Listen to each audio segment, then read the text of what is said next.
Welcome to the Post Shift Podcast, your raw look at the hospitality industry, brought to you by SHC. What is happening, Post Shifters? Welcome back to another episode of the Post Shift Podcast. Of course, I'm your host, Shawn Soole. If you noticed, I've been jumping on to a lot of live streams recently just because I have got my new job starting next week in Vancouver at Lawai and Bagheera. So I'm sort of trying to put as many things in the can right now when I have time so that I can relax a little bit once the absolute gong show of taking over two venues starts. Today's guest, of course, is Iain McPherson, number 3 on Drinks International Bar World 100 Most Influential People. I met Iain, I want to say 2012, 2011, maybe, when he did the Divine Connoisseurs program in France, and I was everybody's bar back. And so I'm really looking forward to catching up with him after so long. Welcome, Iain. Thank you very much for your time, man. Thanks, Shawn. Yeah, it was 2012, all those years ago. Yeah, but you opened up Panda Sons like a year and a half later, right? Actually, in November 2013 we opened Panda Sons. So I think at that point I was just really hitting the cocktail comp trail just to kind of get my profile as up and network as much as possible in the lead up to it. So yeah, 2012 was quite a successful year for me of comps. Yeah. So let's get everybody to start. Like, how'd you get started in the industry that we are all in now?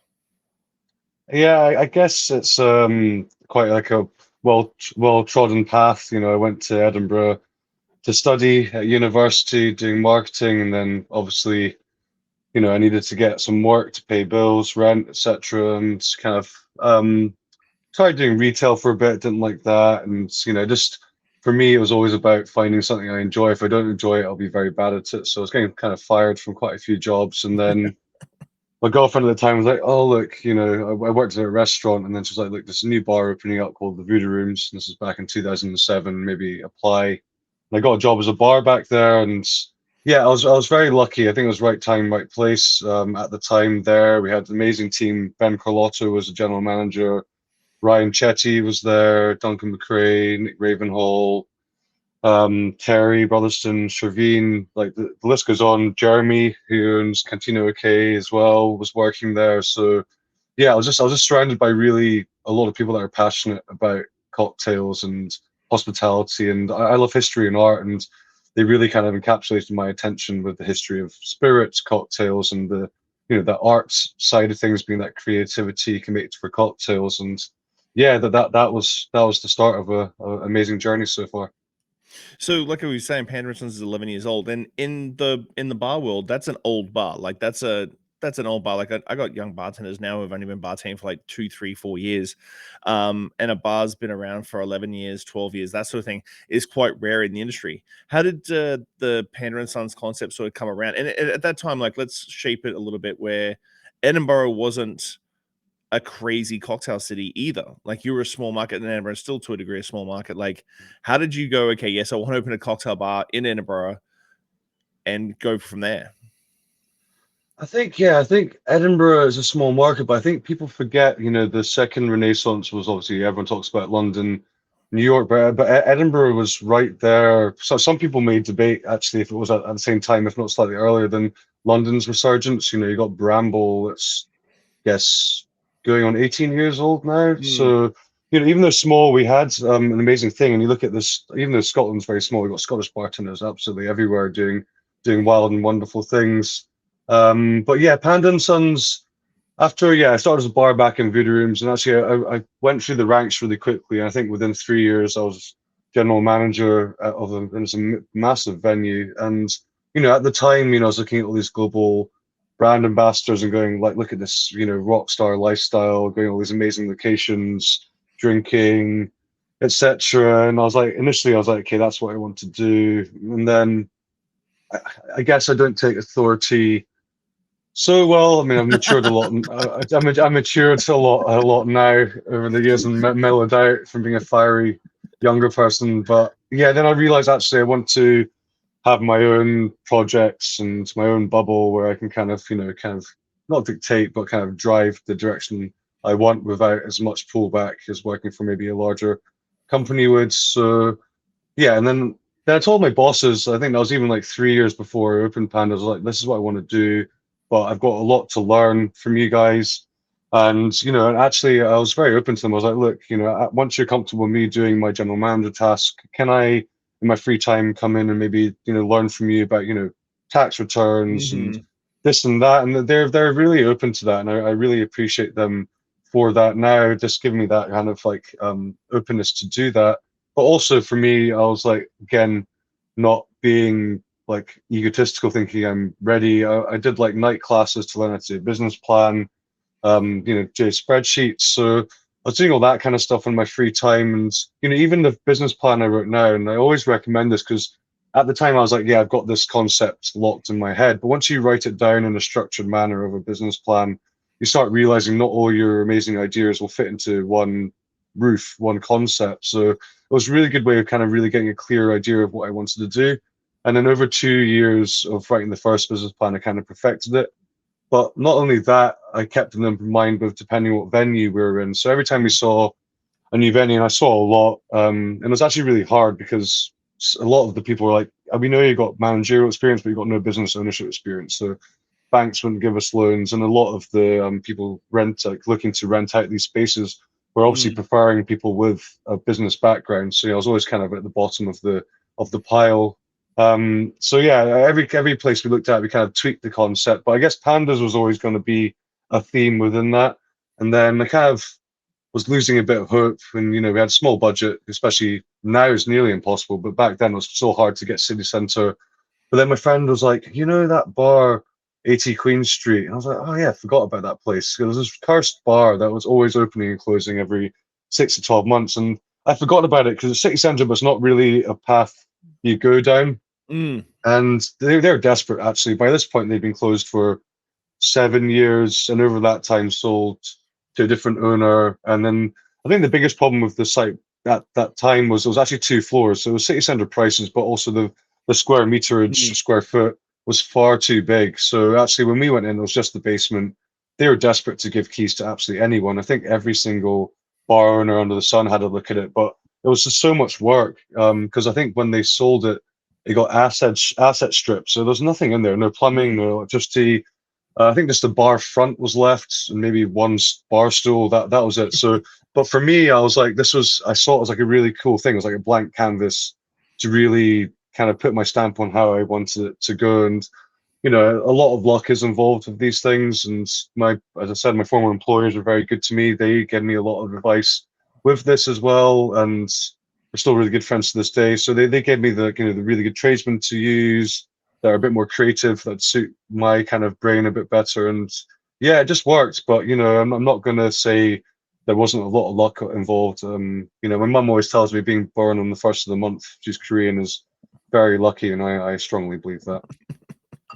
And you've gone on to open two more places since Panda and Sons, Hoot the Mhm. Redeemer and I'm going to say it wrong. Nauticus. Nauticus. Nauticus. Um, what sort of made you sort of push? Because the hard thing with business sometimes, and especially the bar industry, is like, how do you do another concept that's great, but you've usually when you've put so much effort into that first concept, sometimes I feel it might be different for other people. Sometimes I feel like all my ideas are like all stuck in that place, and then to restart it and rethink of a new concept is not always the easiest thing to be able to pull off. Yeah, it's not. I think for me, like, I see so many amazing operators opening, 4, 5, 6, 10 venues, and I give them so much respect because I just can do that many. I think three was definitely the maximum for me. But the thing I loved was just creating completely new concepts. I wanted like an underlying feel of like the warm hospitality, good service, good drinks, kind of running through it, but just to be known more as the quirkier bar operator, I guess. And because if you go to like Hoot the Redeemer, it was basically like a kind of 5-star dive bar, like a really bit trashy, all about frozen kind of slushies and just fun kind of disco style drinks. And then Nauticus was a kind of pub kind of feel to it. So it's kind of like, I guess, a modern pub where you walk in, it feels like a pub. It is a pub, great beers. It's all about Scottish produce, but again, still delivering great cocktails.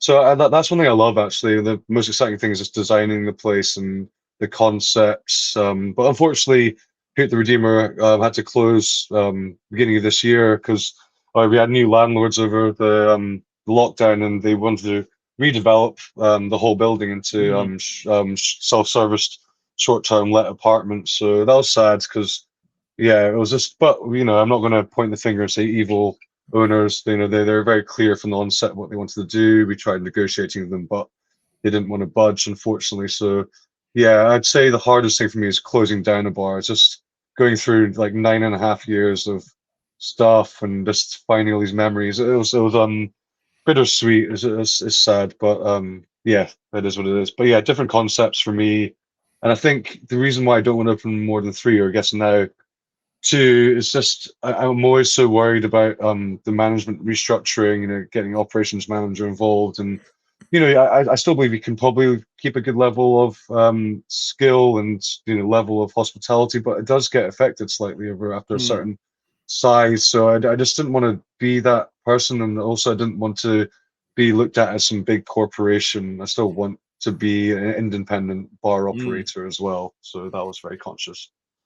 With Panda Sons, the Transcend menu has been like from outside looking in, one of your most famous sort of menus of the Transcend menu where everything's frozen. How did that sort of come about? Because I know that you loved your ice cream and you've got a little side hustle ice cream company as well as Senior Scoop.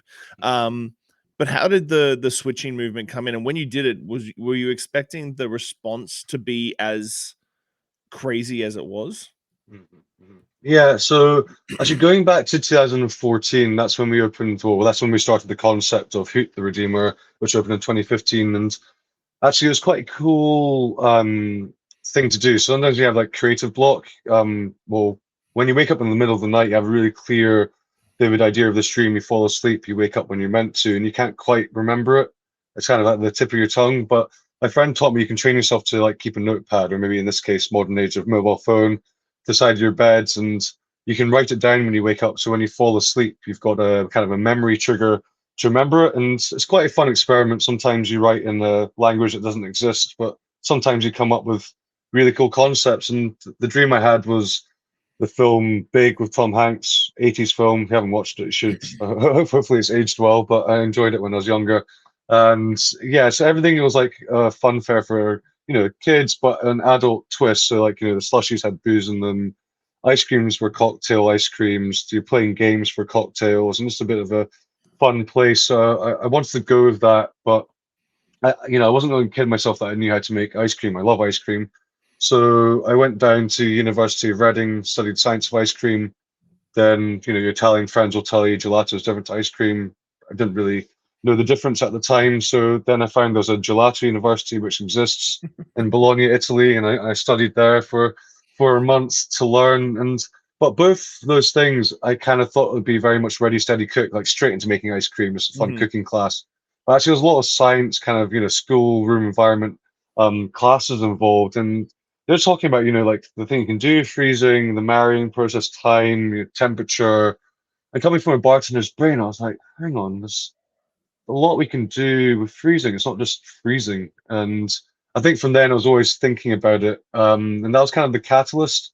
But then fast forwards, I always try and tell people, I love doing R&D. So like if I see something like a new technique, or maybe say sous vide, I'll learn it. I might not use it, but I want to have an understanding before I have an opinion on anything. And it just helps you understand things better.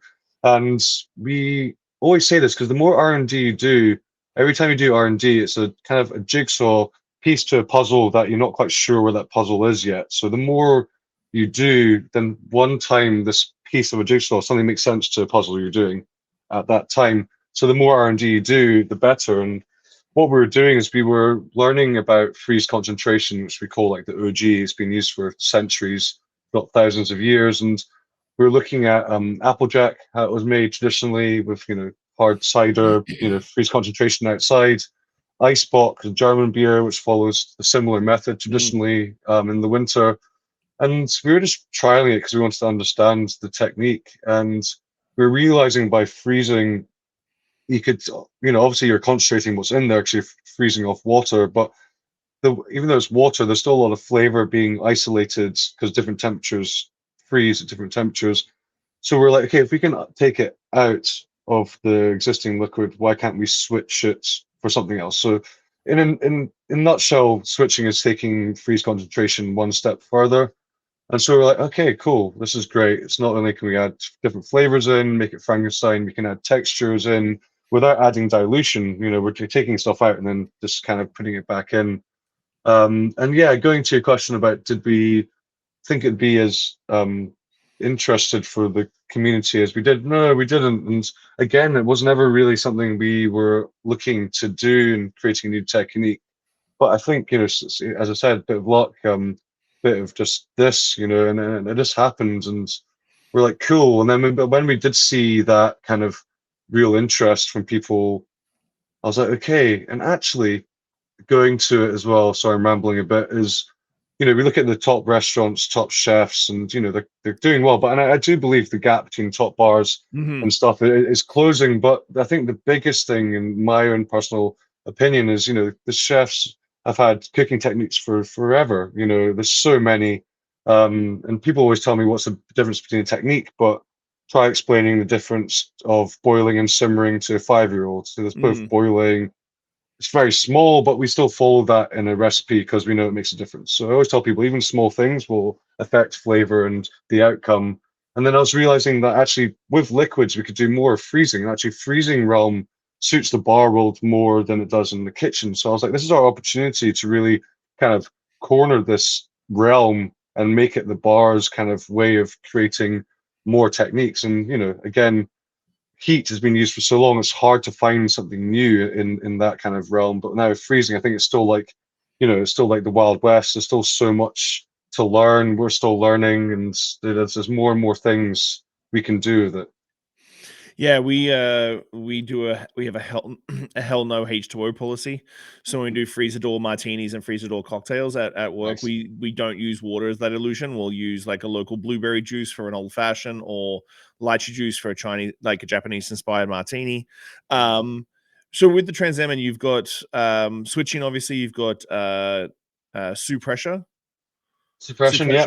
freezer dried, and then what was the last one where you was basically concentrating the fruits as well? Yeah.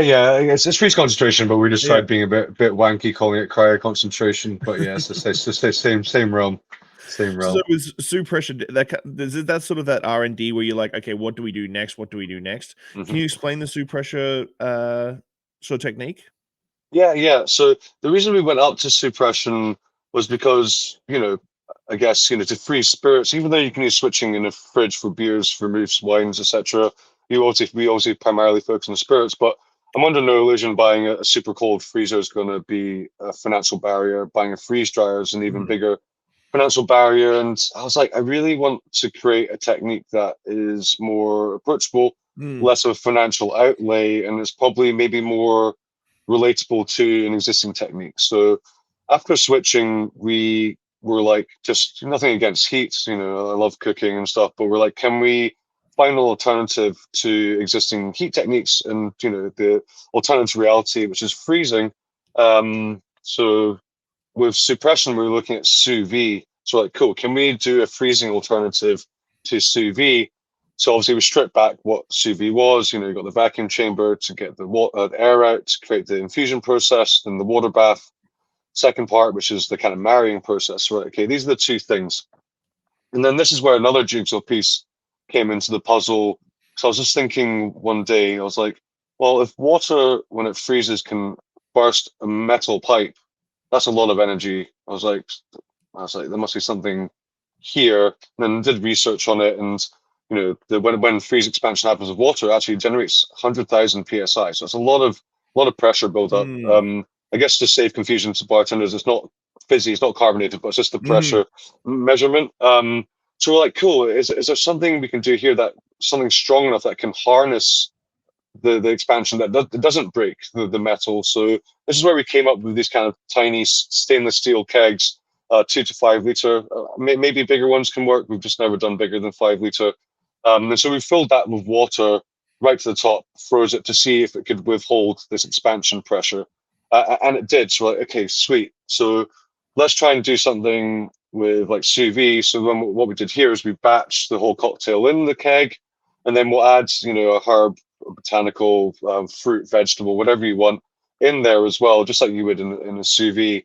And then we freeze it fully. And because the air gets away because of the freeze expansion, the liquid's trying to escape, obviously, but then it goes into the fruit just like you would in the vacuum chamber. Hmm. So it's mimicking that first process. And then when it freezes fully, the flavor molecules suspend, and then when it defrosts, they combine. So they marry just like the water bath. So we are nailing those two goals. But again, if you did the same cocktail with sous vide, same cocktail with suppression, it tastes different. And the thing I always tell people as well, it's not like suppression is any better than sous vide. It's not, but sometimes the cocktail will be better using sous vide, sometimes it will be better using suppression. So what we're trying to create here as well is giving people more pathways to finding the right techniques for the right cocktails as well. That's genius. Yeah, because originally when I read it and I saw it, and I saw the keg, I assumed that it was you added pressure before you put it into the freezer, and then you freeze it under pressure. But then I suppose you have an opportunity that the keg is going to blow up because you've added pressure, and then there's Yeah. pressure. When it Yeah. comes to collaboration, like you've got a whole team, and obviously you've got a teams across bars and everything like that. How does the role of collaboration work for you for when it comes to R&D? Because obviously sometimes, especially with younger stuff, you can just be tinkering away in the basement creating stuff. But is the collaboration a big thing for you? Yeah, I actually love it because you know, we say we've created these techniques or we find more use case for existing techniques, but my brain only works in a certain way. Everyone's brains works differently. So whenever I do seminars, for example, sometimes people are asking me questions I've never thought of before, and I'm not going to give them a BS answer and pretend I know. I'll be like, I don't know that actually, but that's really interesting. And there's one guy called Aaron a few years ago. I was doing a talk in Finland. He's from Berlin, and he was asking me these really cool questions. I was like, man, this brain is really interesting. He's really thinking about things in different angles. So we actually brought him over to do a small guest with, but actually primarily just to show him what we've done thus far in our R&D, so he could understand what has existed so far. And now he's taking the kind of freeze techniques a different direction. And I think the more I'm excited about it is getting more and more brains learning what exists and then taking it different directions. So hopefully in the next 10, 15 years, you've got this kind of amazing family tree of different brains just kind of taking things in a different direction. The more eyes and brains on it, the better, and the more accelerated I think we'll go in adopting freeze techniques. And again, look, I'm not saying a freeze technique is for every bar. There's always going to be those amazing hotel bars, ones that do Hmm. absolutely banging classics, people that want to do high volume, or dive bars. But I think with the people that are wanting to more push the boundaries, I think this gives them more weapons to keep going. So with these high end techniques, we've seen over the last 5-10 years, like we've got rotovapsin bars, vacuum packages, Mhm. your techniques. There's tons of these sort of techniques. How do you sort of balance that out in the guest experience? Where I find a lot of bars that sort of not so much anymore, but when they first started coming on the market, it was a little bit like Wizard of Oz and like, ooh, you don't know what I'm doing. This is crazy. And then you pull back the curtain, just a little old dude sitting on a stool pulling a bunch of strings. Like I always say, nothing we do is hard, but we just it to learn it is hard, but nothing we do is hard, I suppose. How do you balance that out with the guest experience in your bars to keep it approachable, but also get across like, hey, this is just not just your average cocktail? It's a really good question, and it's actually something I speak about a lot, actually, because our previous menu, the benefaction menu, was probably the one when we first released switching. And again, it was far too many cocktails, far too many pages, far too many geeky phrases for ingredients, and a lot of text.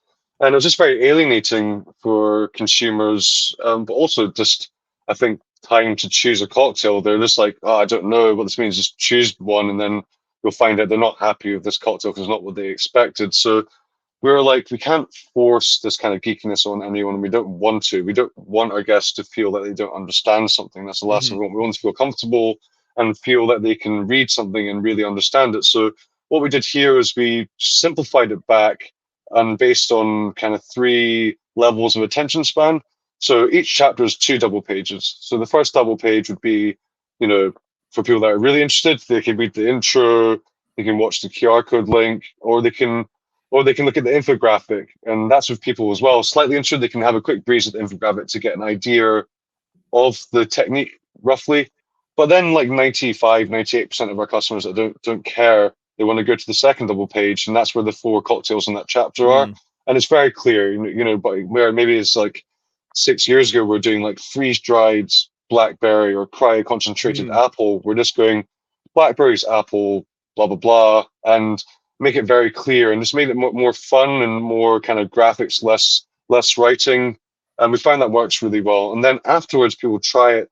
Maybe they're interested. So we'll never force the stuff on them, but then even the staff will know there's a kind of a 10-second pitch, 30-second pitch, 60-second pitch, Mm. again, gauging on interest. And then we'll give them the geekiness if they want it. But if not, for us, it's just as important to have the good ambience, music, lighting, service with a smile, speed of service, from order to getting the drink.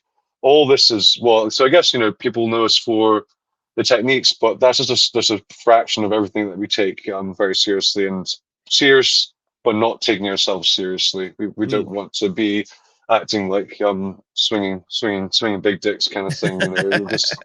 We want people to have a good time. We want people to laugh and come back going, this place was great, and that's the main thing. What's your personal philosophy on keeping it fresh? Because like Panda Sons, 11 years, again, as I said at the very beginning, it's a long time for a bar. You still travel around the world doing pop-ups and guest shifts and seminars and stuff like that. How do you keep it fresh, not just for you on a personal level as an entrepreneur, but also for your team? Like, how do you keep it fresh for your team after so Mhm. long? Especially, I'm guessing you have a lot of long-term team as well. So like, how do you keep innovating and keeping it like exciting and new? Yeah, for that's been the biggest question for me. Like, how do like world acclaimed bars sometimes maybe fall on the wayside after maybe 5, 6 years? And I think, the way I analyze it, obviously there's a lot of factors, but the main one for me was like they just get tired, or they set a benchmark which Mhm. everyone then has a goal to reach or eclipse. And then sometimes people get a bit blindsided by the press attention that they get and stuff like this. But for us, we're constantly looking, and we kind of have it on a 5-year scale.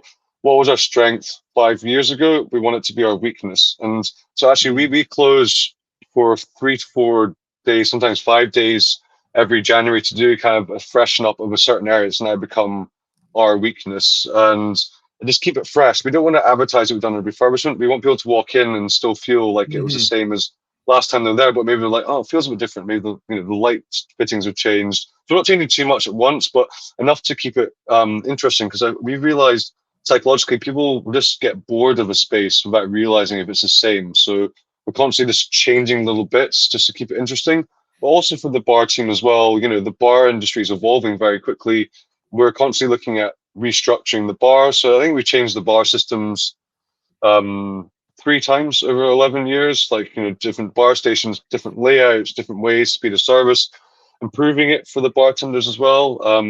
And yeah, just stuff like that. And constantly looking at this, but then also on the other front is innovating the techniques. I Mm. think that is something I'm proud of, and I believe the team are as well. So I have to slow myself down, because I did say once in a talk, like, we're not a pop star that's releasing albums every year. We're Mm. rock stars releasing an album every few years. So then I was like, when I wanted to release the technique last year, and then my friend Ricardo from Friends was like, dude, chill. Remember, rock star. Don't OTT on the techniques. So then everyone's just going to expect you to be pumping out techniques every year, which is probably an impossible ask. So I think we're due one now, because this is going to be 2.5 years since Suppression. So I guess our third year. Mm. So yeah, I think now we've got ideas of what we want to do, and so hopefully we know we've got a technique there. We're just not sure if it's going to be substantial or efficient enough to utilize in Mm. an actual day-to-day menu. So we'll see. Hopefully we can start working on that next couple of weeks. But yeah, I think like that. Just again, just keep ego aside and just constantly look at things like, is this still good? Or am I just coming to work just accepting fate that this is the way it is? So, Mhm. so I think thankfully for them, I'm very much I want the best, because I'm a bartender from heart, even though I'm now a bar owner. So I'm always wanting to improve. Money is not, obviously I want to make some money, but that's not the main factor. It's making everything the best it can be, Mhm. and feel really proud of the space, and make the bartenders feel proud of where they're working. So yeah, just constantly little things. And I think that way as well, like everyone wants their routines, but you'll get bored of the routine. So you always need to have a little like unsettling, which maybe they don't like at the time, but then it just kind of keeps them fresh. So how do you balance out that creative nature? How do you have a schedule where you like, okay, today is a in the R&D space, working on new technique sort of day, and then tomorrow I'll do banking and crossover with my operations team, stuff like that? Or is it much more fluid? And how do you balance out that nature of being super creative, really devil may care sort of mentality of R&D to, okay, I got to go have an uncomfortable conversation with my accountant? Well, actually, it's a double-edged sword because actually we were able to say 2 years ago we were still traveling a lot, but I had a lot more time here to focus on R&D. But it's a weird one. We're really proud to, and I love traveling. But I'm probably since last year and looking at this year's calendar already traveling too much. But it's the fact that people want to learn that, so we're traveling to do guest shifts and the seminar. But because now we're traveling too much, we're finding it really hard to find the time here to innovate more. So yeah, talking about that balance, we were definitely imbalanced at the moment. It's definitely weighted towards more traveling and educating, but we're very conscious if we keep doing that too much, we're going to kind of lose that momentum a bit. So yeah, I definitely need to find that balance more of allocating time for here. But yeah, usually we kind of had weirdly, even though December's busy, it was kind of a quieter month for me with brands and stuff. They're kind of doing other stuff and all that, and just weren't getting messaged as much. And January was then that other month. But just the whole thing, this whole year now, like last year, just didn't stop. Like it's just relentless. People just messaging all the time. And again, look, I'm not complaining. I'm in a very good position, but it's becoming hard to kind of allocate time. And I think it's a bartender's curse to say no to things Hmm. as well. So yeah, we need to definitely aside things because we've got the theory there. We just need to put it into practice and refine it and hopefully launch something this year because we've got our new menu coming out March, April latest. So we really need to get this new technique kind of finalized hopefully before then. For bartenders looking out there and watching your success at these new techniques, what advice do you give them when it comes to like developing new techniques and learning about, like as you said, you went to gelato school in Bologna for like a month. Um, is there pitfalls for young bartenders to sort of avoid when it comes to creating new techniques?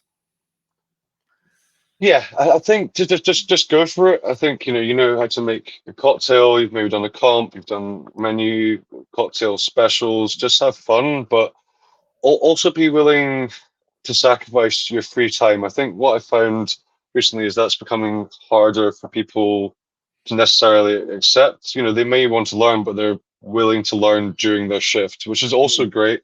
But then you're like, look, to really kind of focus on that, you should maybe just set a day aside and just potter about. And I know the world is changing a lot, and I'm not saying it's carte blanche for every generation, but yeah, I just find you just need to take the time. And I think there's a really good principle called shuhari, Japanese philosophy, where it is literally where you learn what exists. And again, that was what we were doing with like, Applejack and um, ice beer, icebox, sorry.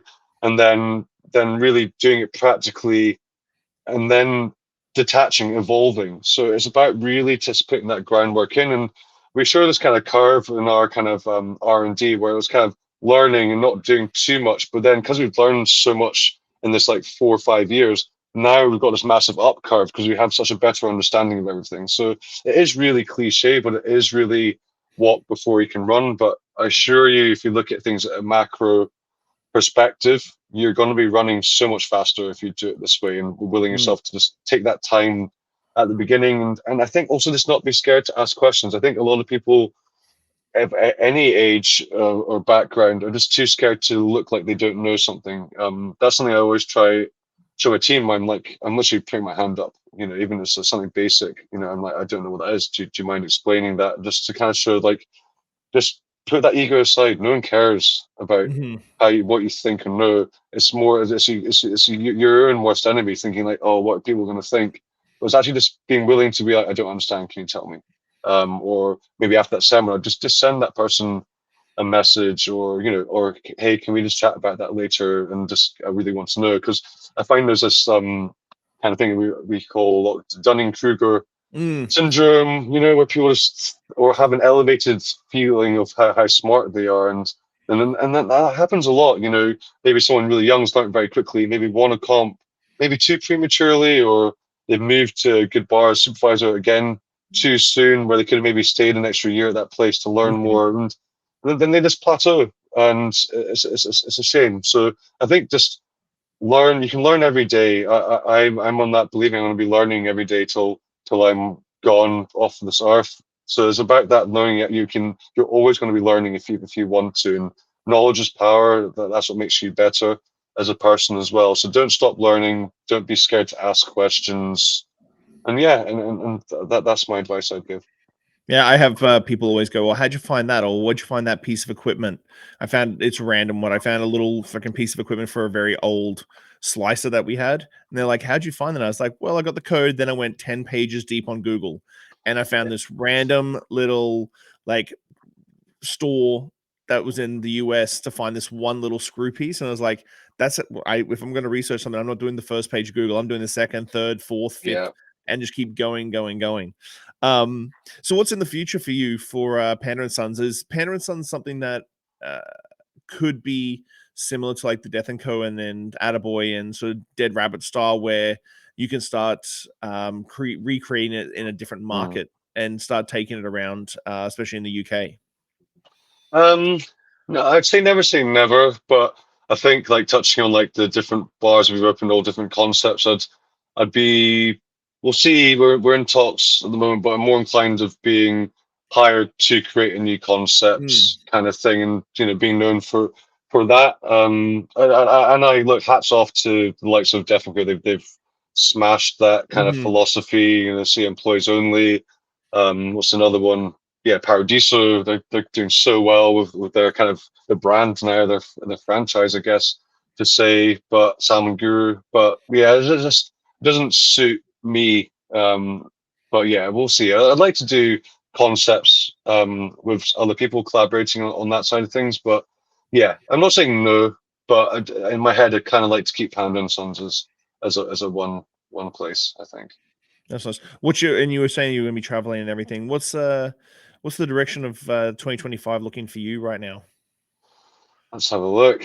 So Just bring up the Google Calendar.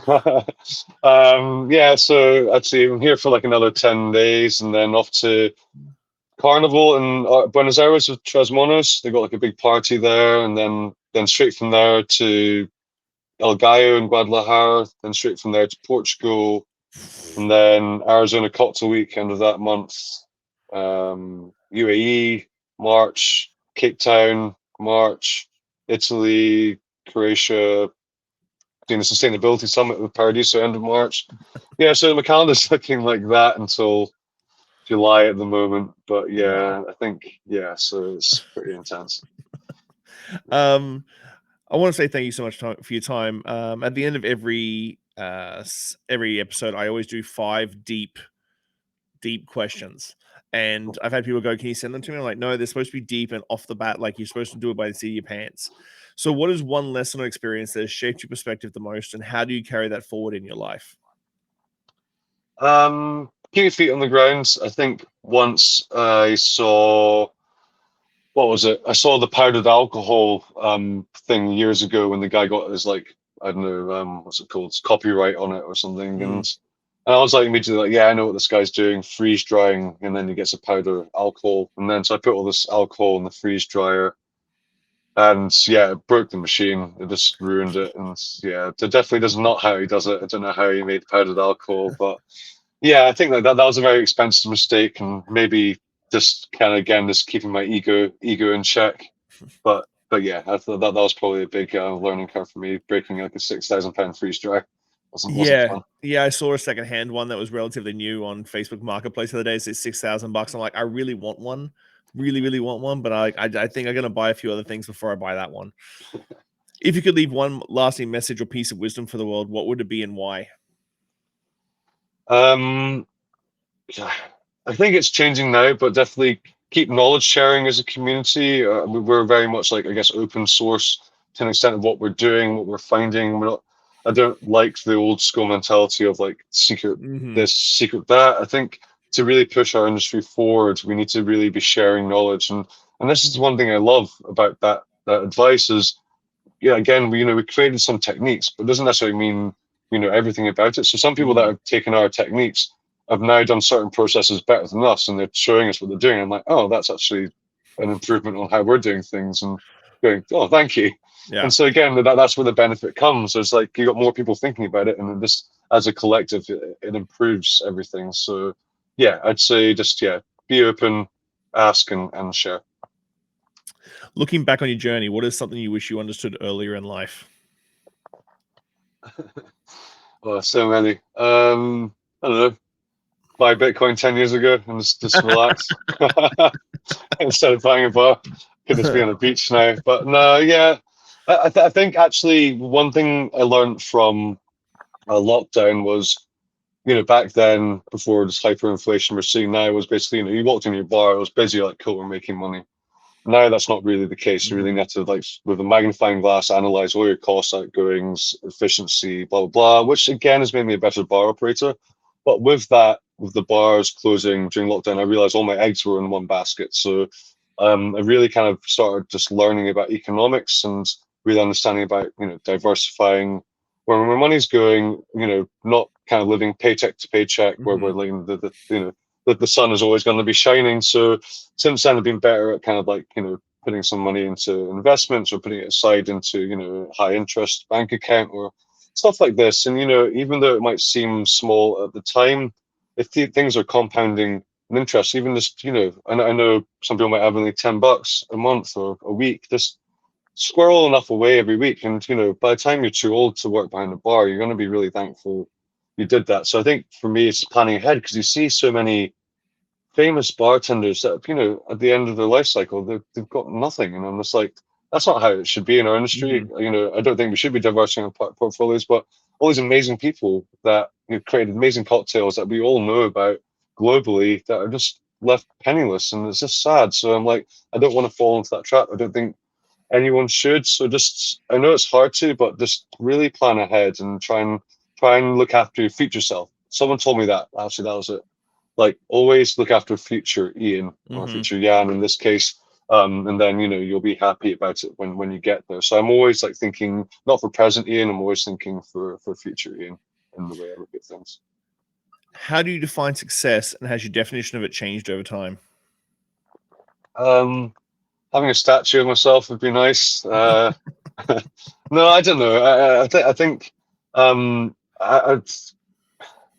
know if it sounds big-headed, but just to know that when I'm long gone, people are going to be appreciating and utilizing my techniques for goods and cocktails. I think for me that is I put my stamp on knowledge, and again, knowledge to me is very important. Learning is very important. So for me, that's been a really big motivation for me, is to keep doing that and keep giving the community more things to learn. So yeah, I think that to me is my barometer in, I guess, success. Yeah.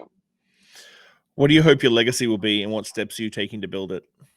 Yeah, techniques. I think one thing that's missing, and I think this is the biggest thing that I give all these amazing bartenders so much kudos, is like a modern classic. That's Mm. something I'd love to have associated with. Like I look at Sammy Ross, and Yeah. he's made so many amazing drinks. Kind of Scylla, Pick Plane, all this stuff, like, Simo, Naked and Famous, Yeah. blah, blah, blah, Dick Bradshaw, like the list goes on, but just like, wow, I'm like, look at it, I'm like, you did it. You broke the codes. You've got these such awesome cocktails that most bars can make. And yeah, I think for me that's something I hope to achieve in the next 5-10 years.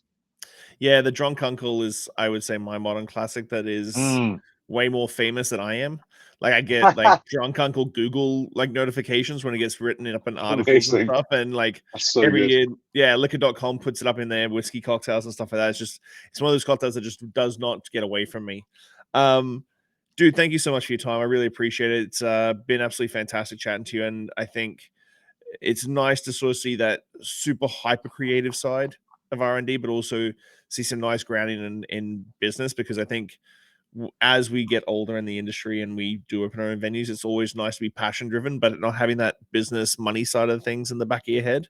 You got to keep the lights on so you can keep people in Absolutely. in employment and that sort of thing. And that's always sometimes the hardest thing for a lot of people, is they are very passion driven, but then you ask about P&Ls and they're like, I don't know anything about that.